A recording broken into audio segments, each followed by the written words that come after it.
매일 저녁 8시가 되면 제 스마트폰에 깔려 있는 한 어플에서 알림이 옵니다. 어떤 어플이냐면 갓피플 성경이라는 어플인데요. 거기서 한 줄 감사라는 어떤 알림이 옵니다. 데살로니가전서 5장 18절의 말씀과 함께 매일매일의 삶의 자리 가운데 우리가 감사할 만한 일들을 기록하는 습관을 들이자라는 어떤 목적으로 그런 알림이 옵니다. 범사에 감사하라. 이것이 그리스도 예수 안에서 너희를 향하신 하나님의 뜻이니라. 그래서 이 성경 구절이 계속 그 알림과 함께 저에게 보여집니다. 이 알림을 보고 눌러서 들어가 보아도 별달리 특별한 내용은 없습니다. 그냥 오늘 하루에 내가 경험한 일들 중에 감사할 만한 일들을 한 줄로 기록하는 것입니다. 뭐 적어도 되고 적지 않아도 되고 혹은 다른 사람들이 올린 감사의 내용들을 함께 공유해 볼 수도 있습니다. 아무튼 굉장히 간단하고 가벼운 구성으로 이루어져 있죠. 이 한 줄 감사 게시판을 제가 쭉 둘러보던 중에 한 가지 눈에 띄는 감사의 내용이 있었는데 역시 한 줄로 이렇게 기록되어 있었습니다. 늦잠을 자서 지각했지만 어쨌든 빠지지 않고 갈 수 있어서 감사, 이렇게 적혀 있었어요. 그런데 곰곰이 생각을 해보면 이게 정말로 감사할 수 있는 내용일까 싶기도 합니다. 이 사람은 뭘 한 겁니까? 늦잠을 자서 지각을 했습니다. 뭐 학교에 지각을 했을 수도 있고 직장에 지각을 했을 수도 있고 누군가와 약속에 늦었을 수도 있는데 지각을 했기 때문에 분명히 곤란한 상황을 겪었을 것입니다. 지각하지 않았으면 겪지 않아도 될 곤란함을 겪었을 것입니다. 그 상황을 겪는다는 것은요, 감사할 수 없는 일이죠. 그런데 이 사람은요, 자신이 겪은 그 곤란함보다도 어디에 초점을 맞추고 있습니까? 늦잠을 자서 지각을 하기는 했지만 내가 가야 할 장소, 내가 가야 할 그곳에 빠지지 않고 잘 도착했다. 가는 도중에 여러 가지 사고가 날 수도 있었지만 아무런 연고 없이 잘 도착했다라고 하는 그 감사를 하나님 앞에 올려드렸던 것입니다. 그러니까 내가 곤란할 만한 상황, 내가 어려울 만한 상황보다 어디에 초점을 맞추고 있냐면 내가 가야 할 그 자리, 내가 감사할 수 있는 것, 그것에 초점을 맞추고 있었던 것입니다. 평범한 사람의 일기였다면 어떤 내용이었을까요? 오늘 늦잠을 자서 지각을 했다. 그래서 굉장히 당황스러운 하루였다라고 기록했을지도 모릅니다. 그렇게 기록될 수 있었던 하나의 사건을 감사할 수 있는 기회와 환경으로 바꾸어 버린 것이죠. 이와 같은 감사의 기회는 우리들이 살아가는 이 땅에서의 삶의 모습 속에서 얼마든지 우리들에게 주어지고 있습니다. 불평할 만한 상황 속에서 불평하는 것이 아니라, 낙심할 만한 상황 속에서 낙심하는 것이 아니라 감사를 선택할 수 있는 삶, 그것이 우리의 모습이기를 소망합니다. 인간관계론으로 유명한 데일 카네기는 이렇게 말했습니다. 나는 매일 아침 눈을 뜨자마자 제일 먼저 감사할 일을 머릿속에 그리려고 노력했다. 감사하는 마음은 일종의 훈련이고 길들여지는 것이다. 쉽게 말해 그는 감사하는 것을 습관화하기 위해 매일 훈련하듯이 노력했다라는 말입니다. 왜 그렇게 했느냐?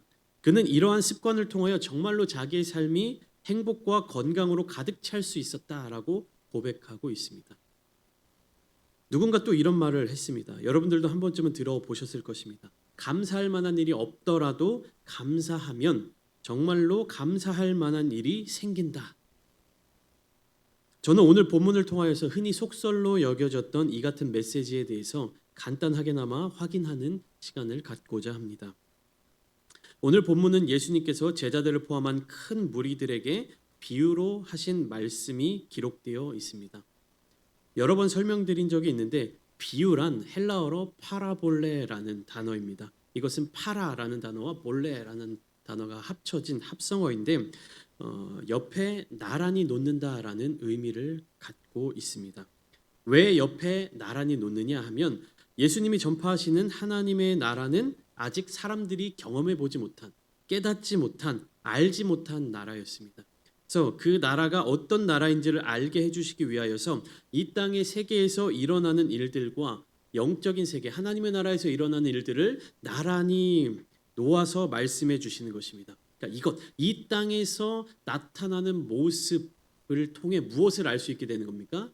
하나님의 나라의 모습을 알 수가 있는 것입니다. 우리가 아직 가보지 못한 나라, 우리가 아직 경험하지 못한 그 나라를 우리가 이미 살아가고 있는 이 땅에서의 모습을 통해서 그대로 적용해 보여주고 있는 것이죠. 오늘 본문의 말씀에 나오는 것처럼 씨를 뿌리고 농사를 짓는 일은 실제로 대부분의 유대인들이 경험하는 일들입니다. 자기 가문의 기업이 땅으로 이어져 내려오고 있으며 그 땅을 경작하여 소산을 얻는 일은 생업과 또 생활을 위해서 반드시 해야만 하는 일들이었습니다. 그렇게 오늘 본문에서 말씀하시는 예수님의 비유는 어쩌면 그 자리에 모여있던 수많은 이스라엘 자손들이 대부분 직접적으로 경험할 수 있는 일 혹은 간접적으로도 그 경험을 충분히 누려봤었던 그러한 일들이었을 것입니다. 그러니까 길가에 떨어진 씨앗은 어떻게 되는지, 흙이 얕은 땅에 씨를 뿌리면 어떻게 되는지, 또 잡초들이 많은 곳에 씨앗을 뿌리면 어떻게 되는지, 왜 씨를 뿌리기 전에 땅을 갈아엎고 좋은 땅으로 만들어서 씨앗을 뿌려야 하는지 그 자리에 예수님의 말씀을 듣고 있던 이스라엘 자손들은요 상식적으로 다 알고 있었을 것입니다. 그렇기에 주님께서 무슨 말씀을 하시는지, 왜 이 말씀을 하시는지를 깊게 붙잡고 묵상하는 사람들이 아니고서는 예수님의 이 비유의 말씀을 듣고 어떤 반응을 하기가 쉽습니까? 뭐 대단한 가르침을 주는 선생님이라더니 뭐 특별한 것도 없고 그냥 당연히 농사하면서 알고 있는 그런 이야기만 하고 있네. 이렇게 반응할 것입니다. 오히려 그렇기 때문에 예수님께서는요 하나님의 나라를 가르쳐 주실 때 이 비유의 말씀을 자주 사용하셨습니다. 왜냐하면 하나님의 나라는 누구나 갈 수 있는 나라이지만 아무나 들어갈 수는 없는 곳이기 때문입니다. 누구에게나 열려 있지만 아무나 들어갈 수 있는 곳이 아니라는 것이요. 하나님의 나라가 가지고 있는 가치는 굉장히 귀한 것이기 때문에 자격이 주어진 사람들만 들어갈 수 있는 것입니다. 오늘 본문에 이어지는 마태복음 13장 11절부터 13절에서는 예수님께서 비유로 말씀하시는 이유를 이렇게 설명해 주십니다. 우리 11절부터 13절 말씀 함께 읽어보겠습니다. 시작. 대답하여 이르시되 그들에게는 아니 되었나니 무릇 있는 자는 받아 넉넉하게 되되 없는 자는 그 있는 것도 빼앗기리라. 그러므로 내가 그들에게 비유로 말하는 것은 그들이 보아도 보지 못하며 들어도 듣지 못하며 깨닫지 못함이니라. 천국의 비밀을 아는 것이 너희에게는 허락되었다. 근데 그들에게는 허락되지 않았다. 이것은 무엇이냐면요. 그 비밀을 알고자 하는 사람들, 그 비밀에 대해, 그 천국에 대한 간절한 소망을 가진 사람들에게는 그 비밀을 아는 것이 허락되었습니다. 그런데 천국에 대한 간절한 마음이 없는 자들, 천국이 무엇인지 관심이 없는 자들, 하나님의 나라의 것, 영적인 세계의 나라보다 내가 지금 살아가고 있는 육적인 이 세계의 삶에 더 집중하는 사람들에게는 그것을 아는 것이 허락되지 않았다라는 것입니다. 알려주고 싶은 자, 알아야 하는 자, 그리고 알려주지 않는 자, 이렇게 구분하기 위해서 비유의 말씀으로 이야기를 주시는 것입니다. 그러니까 주님은 모든 사람들에게 천국으로 향하는 길은 열어주시지만 그 길을 걸어 천국에 들어갈 자격을 얻는 일은 각자의 몫으로 남겨두시는 것입니다. 그 몫을 감당하는 사람들만이 천국을 볼 수 있고 듣고 깨달음으로 말미암아 하나님 나라의 백성이 된다는 것입니다. 그렇다면 오늘 본문의 말씀을 통하여서 하나님 나라의 백성이 되기를 소망하는 자들이 깨달을 수 있는 것은 무엇입니까? 좋은 결실, 많은 결실을 맺기 위해서는 좋은 땅에 씨를 뿌려야 한다는 것입니다. 이것은요, 육적인 세계와 영적인 세계를 모두 아우르는 조건입니다. 이 땅에서 농사짓는 일에 있어서도 좋은 땅에 뿌려진 씨앗이 많은 열매를 맺는 것이 당연하듯이 영적인 세계, 하나님의 나라의 질서에 있어서도 좋은 씨앗이 좋은 땅에 뿌려질 때 많은 열매를 맺게 되는 것입니다. 열매라는 단어를요, 생명으로 바꾸어 보면 좋은 땅에 씨앗이 뿌려질 때 많은 생명을 얻게 되는 것이고 좋지 못한 땅에 씨앗이 뿌려지게 되면 생명을 얻지 못하게 된다는 것입니다. 그렇다면 여기에서 나타나게 되는 한 가지 질문이 있는데 무엇이냐면 어떻게 해야 좋은 땅을 만들어낼 수 있는가 하는 것입니다. 어떻게 해야 좋은 땅을 만들어낼 수 있을까? 그러니까 좋은 땅을 만들어내야 우리 가운데 생명이 만들어지는 것이고요. 좋은 열매가 맺어지게 되는 것이죠. 그러면 그 좋은 땅은 과연 어떻게 만들어야 될까요? 이 땅에서 농사를 지을 때 좋은 땅을 만드는 방법들을 우리가 잘 알고 있습니다. 땅을 한번 싹 갈아엎고 거기 또 뭐 좋은 영양제를 뿌리기도 하고 좋은 흙을 가져오기도 하고. 근데 우리의 마음에, 우리의 영혼에 어떻게 해야 좋은 땅을 만들어낼 수 있을까요? 오늘 말씀의 제목에 그 답이 나와 있습니다. 말씀 제목이 무엇입니까? 다시 한번 읽어드리면 좋은 마음밭을 만드는 감사. 그러니까 감사가 우리의 마음을 좋은 밭으로 만들어주는 것입니다. 제가 좀 전에 말씀드렸던 감사할 만한 일이 없더라도 감사하며 살면 정말로 감사할 만한 일이 생긴다라는 이 말을 진리의 복음이 없이 받아들이게 된다면 어떤 미신적인 주술 행위로 이해하게 될지도 모릅니다. 이 말이 무엇을 뜻하는지도 모른 채 그냥 뭐 감사한다라고 말하며 살아갈지도 모릅니다. 그러나 하나님 나라의 비밀을 깨닫고 감사함으로 나아가게 된다면 그저 글자로만 보였던 하나님의 말씀이 내 삶에 살아 역사하는 생명으로 다가오게 될 것입니다. 여러분, 우리의 삶은요 하나님의 은혜와 사랑으로 가득 차 있습니다. 이 세상은 하나님의 은혜가 가득 넘쳐나는 세상입니다. 그런데 마음밭이 좋지 못한 사람들은요 이것을 깨닫지 못한 채 살아갑니다. 분명하게 하나님의 은혜가 부어지더라도 확실하게 하나님의 사랑을 경험하더라도 그것이 자기에게 열매로 맺어지지 못하는 것입니다. 그러니까 씨앗이 뿌려지지 않았다라고 생각하며 살아가는 것이에요.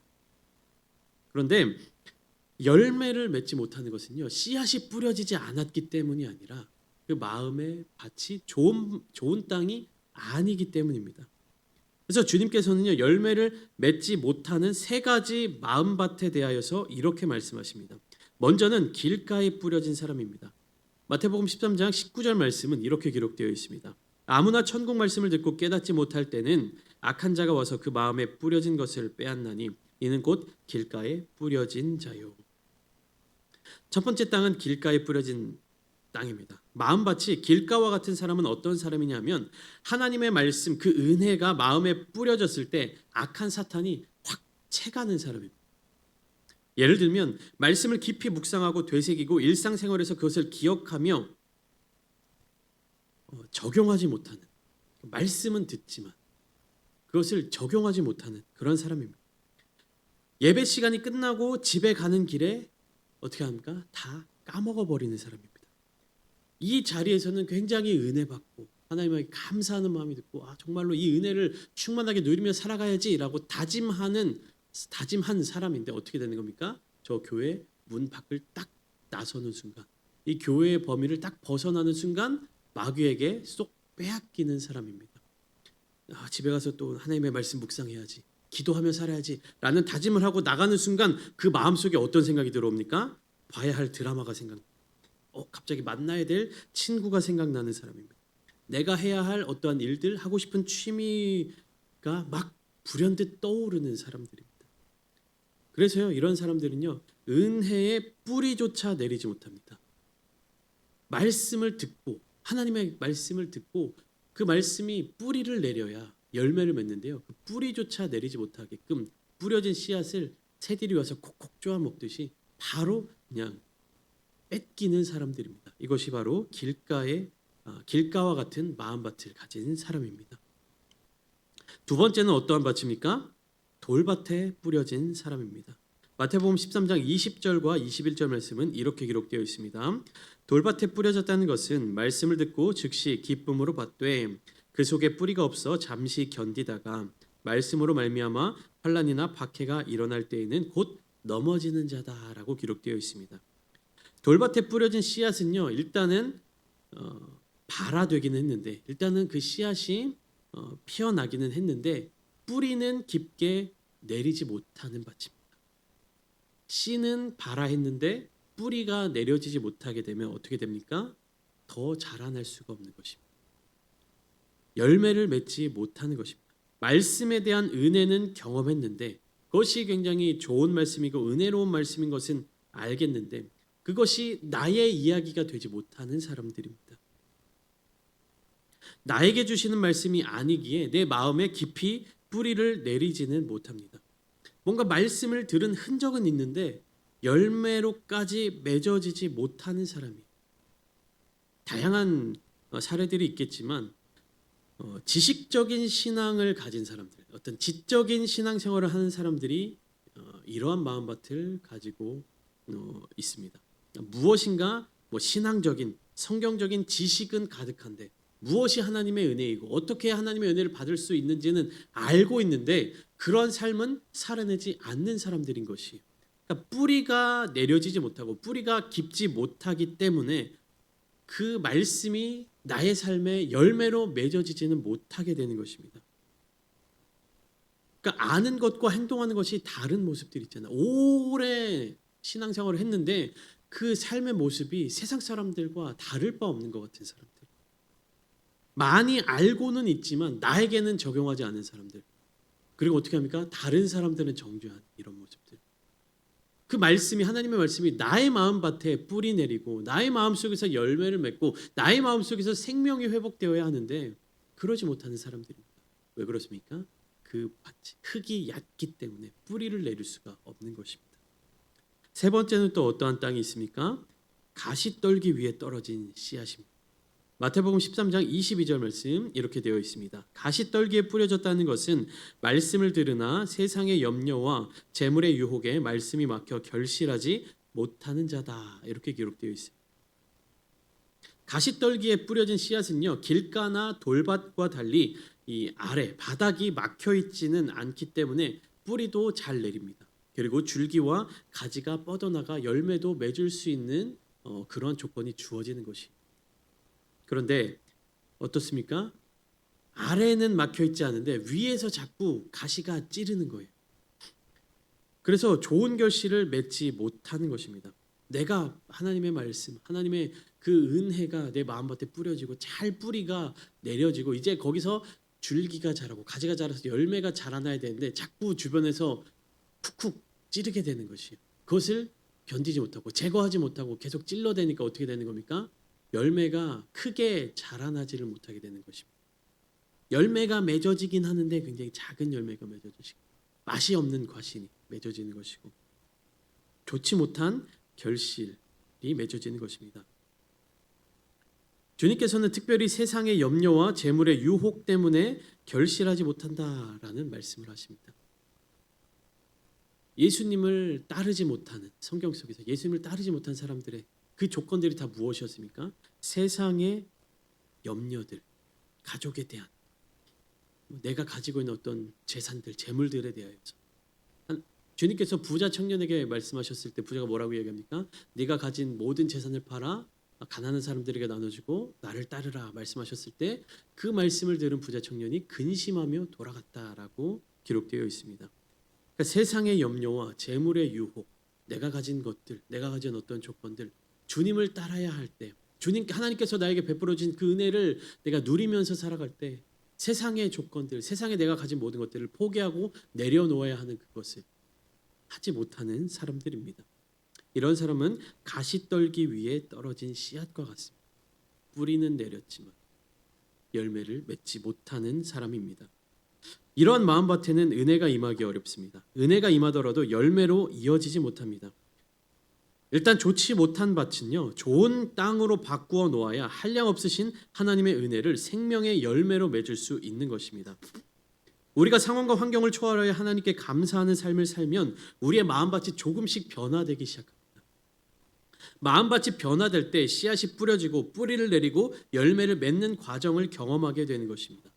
하나님의 말씀, 그 은혜의 말씀은 언제나 우리의 삶을 가득 채워주고 계십니다. 그런데 우리의 마음밭이 길가와 같을 때는요, 그 하나님의 말씀이 우리의 마음밭에 뿌려지자마자 사탄이 채가서요, 그 마음에 하나님의 그 뜻이, 하나님의 은혜가 부어진지조차 깨닫지 못했습니다. 우리의 삶을 하나님의 은혜가 가득 덮고 있는데 그것을 깨닫지조차 느끼지조차 못하는 삶이 길가와 같은 마음밭을 가진 삶입니다. 그런 삶에 조금씩 감사가 생겨날 때 우리의 마음이 돌밭과 같을 때 그때는 어떻습니까? 뿌리는 내립니다.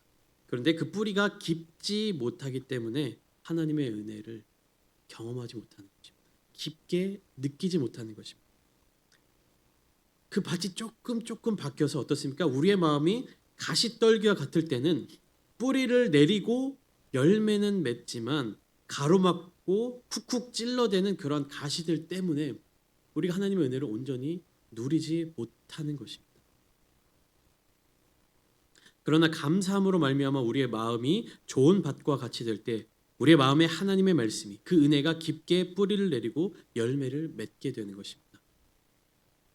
아름다운 음악이 흘러나오는 곳에서 귀를 막고 있는 사람은요 그 음악을 듣지 못합니다.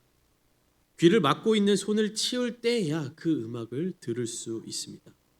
음악은 계속해서 그 사람의 곁에 있었지만 계속해서 그 사람의 주변에 흘러나오고 있었지만 귀를 열기 전까지는 그 아름다운 음악을 들을 수가 없습니다. 하나님의 은혜도 마찬가지입니다. 우리의 마음이 감사함으로 좋은 밭과 같이 되기 전까지는 아무리 크신 은혜가 부어지더라도 우리는 그 은혜를 누릴 수가 없습니다.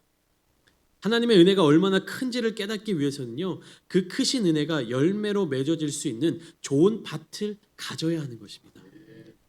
그러니까 감사하면 감사할 만한 상황이 생긴다라는 말은요, 우리에게 감사할 만한 상황이 없다가 우리가 감사하기 시작할 때 그런 상황이 생긴다는 의미가 아닙니다.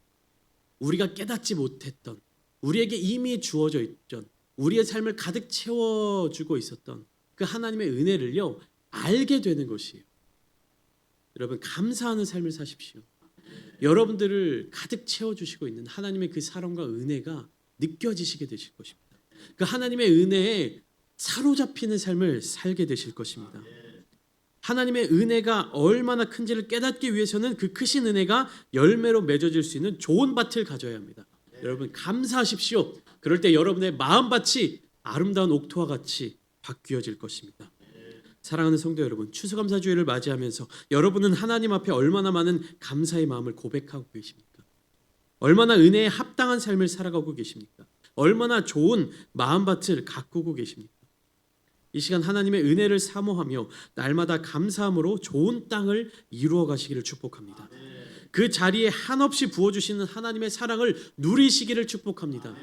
그 사랑을 빼앗기지 마십시오. 세상의 악한 것들이 여러분들을 유혹하고 여러분들의 마음밭으로 다가와서 그 은혜를 빼앗으려고 발버둥칠 때 그 은혜를 지키며 나아가는 여러분들 되시기를 소망합니다. 그렇게 살아가실 때 한없이 부어주시는 하나님의 사랑이 저와 여러분들의 삶의 자리 가운데 가득 넘치게 될 것입니다. 그런 삶을 살아내시는 모든 성도님들 되시기를 예수님의 이름으로 축원합니다.